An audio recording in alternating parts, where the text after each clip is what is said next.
الدكتور مهدي رزق جهاز كرة السلة، مبروك الأداء والتطور لطنطا وهارد لك الهزيمة. الله يخليك. والله انت شفت الماتش، يعني كان الماتش يعني مش هنقول احنا كنا فارقين، والماتش بدأ يبقى يروح رايح جاي لحد اخر شطاره في الماتش. الحمد لله الولاد كويسين وبتقدموا كويس وربنا يسهل.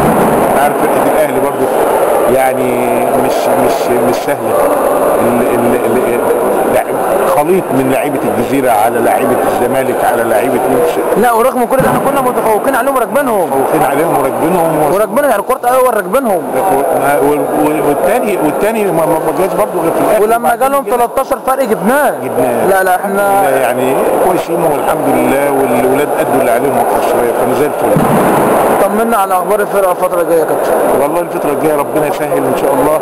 هي في فتره توقف شهر برضه من يوم 9 فتره توقف شهر اللي هو قبل الدور الثاني، فربنا يسهل ان شاء الله ونقدر نعمل حاجه، ويقدر برضه. شايف الفرقه دلوقتي غير الاول، يعني بدات الفرقه تتطور وتبقى كويسه وماشيه كويس. احنا ربنا يسهل برضه في برنامج هيبقى تدريبي جامد برضه عليهم. ان شاء الله. كابتن مبروك لحضرتك النهارده الاداء وهارد لك الهزيمه. الله يبارك فيك يا حبيبي. شكرا.